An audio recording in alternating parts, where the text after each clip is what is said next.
While there are many change management strategies which will promote adoption of a new product, an effective training program is absolutely critical to help your users develop the knowledge, skills, and abilities to use the new technology. They won't adopt the change if they don't know how to adopt the change. While learning and development professionals spend an entire career honing their craft, there are many in the field of software development and change management who find themselves delivering technical training as one of many duties. For those people, the following are my top 5 tips to promote adoption through training.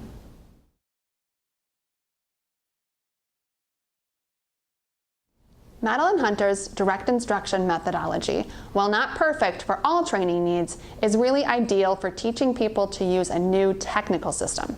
There are 6 steps in direct instruction: introduction and review, development, guided practice, closure, independent practice, and evaluation. The big picture is explain the skill and then model the skill. Guided practice and independent practice are really important for learners. In guided practice, you watch and assist as learners practice the skill under your guidance. Independent practice is the homework. Learners go back to their desk and practice the skill on their own.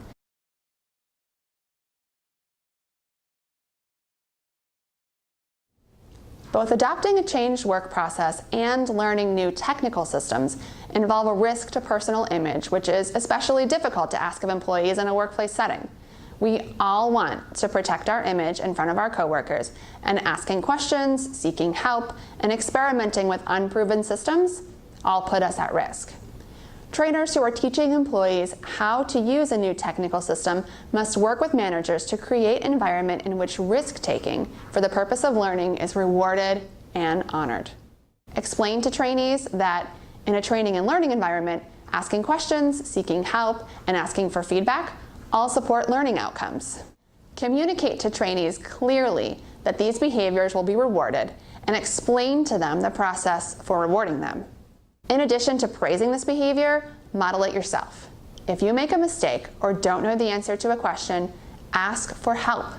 As a trainer, it's also appropriate to model curiosity and ask a lot of questions of your trainees.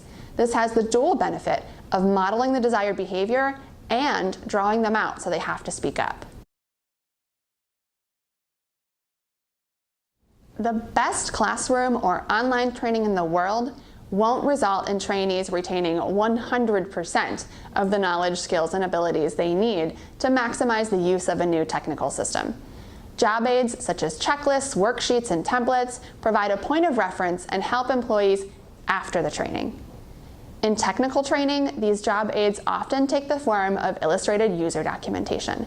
Screenshots and even GIFs which illustrate key technical steps are helpful reference materials for new users.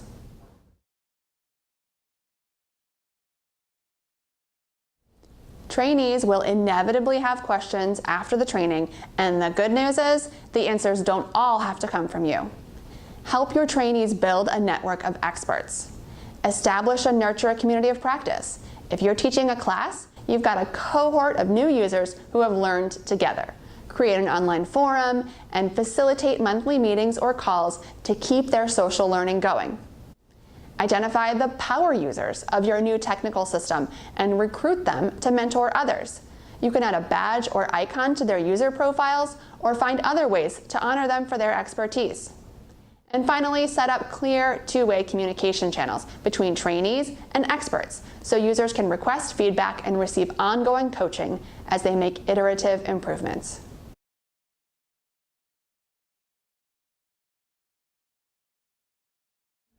Keep a close eye on trainees during guided practice and watch whether or not they're struggling.